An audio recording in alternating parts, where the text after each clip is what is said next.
Hello everybody, this is John Caldwell. Now before I get into Monday's edition of Jammin John's Wrestling News, I'd like to pass along some very important information to all of you, especially the ones that are living in the state of Kentucky. This message is transmitted at the request of the Kentucky Emergency Management Agency in Louisville, Kentucky, at the request of the Kentucky State Police. An Amber Alert has been declared. Once again, an Amber Alert has been declared. The alert is for Lauren Sizemore, a 16-year-old Caucasian female with brown hair and hazel eyes. Lauren is 4 foot 8 inches tall and weighs 130 pounds. She was last seen wearing a gray hoodie with black strings. One particular identifying feature of Lauren is a lazy eye. The suspect's name is Glenn Harper. He is a 55-year-old Caucasian male with gray hair and brown eyes. He is 4 foot 5 inches tall and weighs 245 pounds. Lauren was last seen at approximately midnight on March 30th, 2019 inside her bedroom in Dawson Springs, Kentucky. At approximately 9:30 a.m. on March the 30th, Lauren was noticed missing from her home. The man she is believed to be with is her step-grandfather, Glenn Eugene Harper. He is driving a 2004 Hyundai Sonata, maroon in color, with a Kentucky temporary tag of 9555994, VIN number KMHWF25S24A935157. He advised a friend of his that he was going to Texas. His brother and father live together in the Houston, Texas area. If you have any information whatsoever regarding Lauren Sizemore, please call Kentucky State Police at 1-502-272-2221, or you can also call 911. Once again, an Amber Alert has been declared. This alert is for Lauren Sizemore, a 16-year-old Caucasian female with brown hair and hazel eyes. Lauren is 4 feet 8 inches tall and weighs 130 pounds. She was last seen wearing a gray hoodie with black strings. One particular identifying feature of Lauren is a lazy eye. The suspect's name is Glenn Harper. He is a 55-year-old Caucasian male with gray hair and brown eyes. He is 4 foot 5 inches tall and weighs 245 pounds. Lauren was last seen at approximately midnight on March 30th, 2019 inside her bedroom in Dawson Springs, Kentucky. At approximately 9:30 a.m. on March the 30th, Lauren was noticed missing from her home. The man she is believed to be with is her step-grandfather, Glenn Eugene Harper. He is driving a 2004 Hyundai Sonata, maroon in color, with a Kentucky temporary tag 9555994, VIN number KMHWF25S24A935157. He advised a friend of his that he was going to Texas. His brother and father live together in the Houston, Texas area. Once again, if you have any information regarding Lauren, please call Kentucky State Police at 1-502-272-2221, or you can call 911. Once again, that Kentucky State Police number is 1-502-272-2221. I'll be praying for Lauren, hoping that she's safe. Really hate hearing about this stuff. I really do. Lauren, praying for you. Hope everything goes good.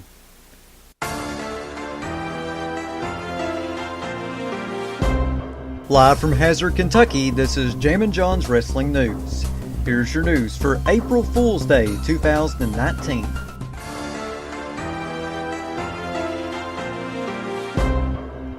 During an episode of Last Week Tonight with John Oliver, Oliver talked about WWE's treatment of in-ring performers. Oliver brought up how WWE stars are labeled as independent contractors and should be providing medical insurance and pensions. Oliver also addressed how a large number of wrestlers have died young over the years. Jim Cornette commented on the segment by saying, "Well, after a complete viewing, this is the absolute most truthful outside media piece I've seen on wrestling in over 40 years." Now, of course, the WWE has issued a response to John Oliver's criticism on the WWE and how they treat their performers. This is the WWE statement. John Oliver ignores facts. John Oliver is clearly a clever and humorous entertainer. However, the subject matter covered in his WWE segment is no laughing matter. Prior to airing, WWE responded to his producers refuting every point in his one-sided presentation. John Oliver simply ignored the facts. The health and wellness of our performers is the single most important aspect of our business, and we have a comprehensive long-standing talent wellness program. We invite John Oliver to attend WrestleMania this Sunday to learn more about our company. Now, a rep for HBO commented on the matter by saying, "The show likes to let the segments speak for themselves, and we will not be available for a comment on this." Staying on the topic of John Oliver's presentation on the WWE on his show last week tonight, several former WWE stars and other wrestlers wrote on Twitter in response to what John Oliver said. Paul London tweeted on Twitter, "If WWE actually gave a damn for those who broke themselves from their bottomless wealth, they'd have set up a free physical rehab program for their alumni, don't you think? Nope, their free drug rehab offer for alumni is a total sham and PR scheme. Why do most become addicts? Compare the number of premature deaths to those who died of natural causes. Drug addiction is a lethal mask for physical and psychological pain. Their wellness policy is also a sham and a selective witch hunt to weed those out who don't play the game. Don't buy into propaganda." Big Vito tweeted, "Thank you, John Oliver. As a former WWE wrestler who has been fighting for the rights of wrestlers and the CTE issue in the courts, your show hit home last night. We are treated like circus animals, but more people have fought for the rights of animals than wrestlers." Colt Cabana tweeted, "ESPN contacted me on doing a story about concussions for E60 years ago. I told them that wasn't the story. The story was on independent contractors. Congratulations to John Oliver and Last Week Tonight for their great piece, and I hope it gets people talking." Gail Kim tweeted, "Will trolls call him bitter too? Sometimes you gotta hear it from an outside source, one who is precisely accurate." And Joey Ryan tweeted, "WWE, we haven't done a good job of listening to fans, but that would change, and now the fans are the authority. Fans, we want wrestlers to have a union. WWE, no, not like that." And also, All Elite Wrestling star Hangman Adam Page wrote the following statement on Twitter regarding HBO host John Oliver's video about WWE's treatment of in-ring performers. Adam Page tweeted on Twitter, "Last Week Tonight piece shined a light on just how little power wrestlers have had over terms of employment in an industry with little to no competition or regulation. Sobering reminder that you can be our biggest advocates with how you spend your money and time. And to clarify, I'm not trying to encourage this company's bad, this company's good, mudslinging or nitpicking. Just encourage folks to support alternatives since the competition for your interest will create positive outcomes for wrestlers across the board."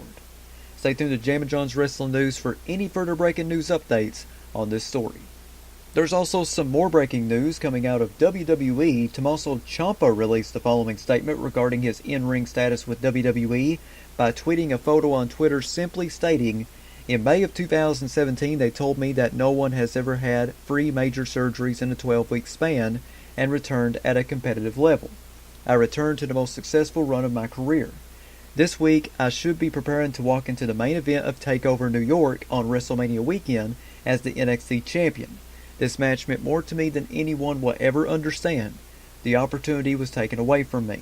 In March 2019, they told me that if I return, then I will be on borrowed time. To be continued." Stay tuned to Jammin' John's Wrestling News for any further breaking news updates also on this story.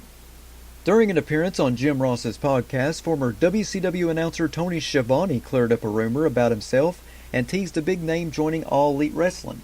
Tony said, "I'm not going to AEW. I've got too much going on and I don't want to. Cody and I were doing some work for StarCast because I'm doing some work behind the scenes with Conrad. That was a misnomer out there. I ain't doing that. I've got too much going on in my life, I really do."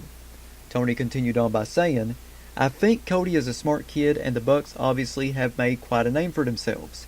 Kenny Omega and Chris Jericho, I just think this is a great time for pro wrestling.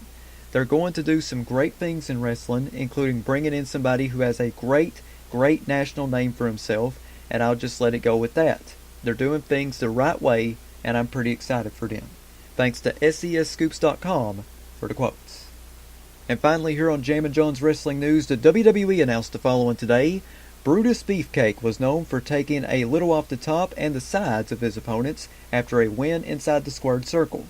Now the barber will be strutting and cutting in the sports entertainment immortality. Beefcake is the final inductee in the WWE Hall of Fame's class of 2019. He would take his place in the Hallowed Hall this Saturday, the eve of WrestleMania 35 at the Barclays Center in Brooklyn. The news was first reported by Sports Illustrated. Tickets are available now for the ceremony, which was streamed live on the WWE Network at 7 p.m. Eastern Time, 4 p.m. Pacific Time.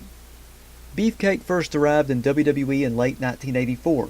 He was a superstar who was just as concerned with his looks as he was picking up wins in the ring. Vanity aside, Beefcake was no slouch as a competitor, racking up victories and even appearing in the very first WrestleMania. He found his first major success as a tag team wrestler. He and fellow WWE Hall of Famer Greg the Hammer Valentine, known as the Dream Team, dethroned the British Bulldogs in August 1985 to capture the World Tag Team titles. At WrestleMania 3 in 1987, however, the Dream Team split up, with Valentine and manager Johnny Valiant ditching Beefcake, and just a few minutes later, Brutus re-emerged to help Rowdy Roddy Piper even the odds in a hair versus hair match against Adrian Adonis, who had the Mouth of the South Jimmy Hart in his corner. After Piper claimed victory, it was Beefcake who ended up shearing Adonis's platinum locks off. It was a moment that changed Beefcake's career forever. After a little training in the fine art of cutting hair, he rechristened himself Brutus the Barber Beefcake. With a wild-eyed glare and a massive pair of hedge clippers in hand, the Barber became an immediate fan favorite with the WWE Universe, as well as a feared opponent in the ring. Both were due in part to his trademark sleeper hold and for what happened after he put his opponents to sleep. Leaving his hedge clippers aside in favor of more traditional haircutting tools, Beefcake showed off his unique barbering skills, giving his rivals a haircut that would leave them regretting ever stepping into the ring with the Barber. Beefcake was also a trusted friend of the legendary Hulk Hogan. The Barber always had the Hulkster's back, even if it meant staring down monstrous foes like Zeus. On his own, Beefcake was always a top contender to the Intercontinental Championship, whether it was held by fellow 2019 Hall of Fame inductee the Honky Tonk Man or Mr. Perfect. In fact, it was Beefcake who handed Mr. Perfect his first ever loss in WWE at WrestleMania 6. A parasailing accident in 1990 nearly took Beefcake's life and seemingly cut his in-ring career short, just as he was hitting his stride in WWE. Reconstructive surgery with titanium plates, screws, and steel wire put his face back together and allowed him to make a miraculous comeback in 1991. Upon his return, Beefcake opened his barber shop, his own interview segment where he grilled the biggest superstars of the era and gave the more daring ones a trim. Still, Beefcake yearned to get back into the ring and compete. Against all odds, he did that in early 1993. Though his reconstructed face made him a target of nefarious superstars like the $1 Million Man and IRS, the Barber had a protective mask and backup in the form of Hogan. Joining forces as the Mega Maniacs, the Barber and the Hulkster defeated Money Inc. at WrestleMania 9. While Beefcake eventually left WWE to head to WCW, he has remained one of the most enduring characters in WWE history and an all-time fan favorite of the WWE Universe. That's why there's no better honor for him than induction into the WWE Hall of Fame. Watch Brutus the Barber Beefcake enter the WWE Hall of Fame when the 2019 induction ceremony streams live this Saturday at 7 p.m. Eastern Time, 4 p.m. Pacific Time on WWE Network. If you'll be in New York City for WrestleMania 35 week, tickets for the ceremony are available now. Big congratulations out to Brutus the Barber Beefcake, one of my mom's favorite wrestlers. Growing up when she was a kid, she had a crush on Brutus the Barber Beefcake as well. So that's awesome that he's going in, and I can't wait to hear the stories that he's got with the Honky Tonk Man. That should be really funny. That is your news for April Fool's Day 2019. You thought I had a prank? Well, sadly, I do not. I'm pretty bad at pranks. But check back here tomorrow, though, for another Jammin' John's Wrestling News Flash Briefing on Amazon Alexa devices, Spotify, YouTube, Stitcher, and iTunes. Follow me on Twitter at John Caldwell, JONCOLWELL. Follow me on Instagram, The Jammin' John. If you'd like to sponsor Jammin' John's Wrestling News or your wrestling promotion, wanting to get your next big event out, you can email me, jzcaldwell@gmail.com. That's JZCOLWELL@gmail.com. Big shout out to Ryan Hurdle and Tony Nelson for subscribing to my Patreon. You too can subscribe to me by going to patreon.com/JamminJohn. I have free packages on there ranging from free to $7. Not a whole lot of money. I would really appreciate it if you supported me a little bit financially. Once again, that's patreon.com/JamminJohn. This is Jammin' John saying thanks, goodbye, and I'll see you tomorrow.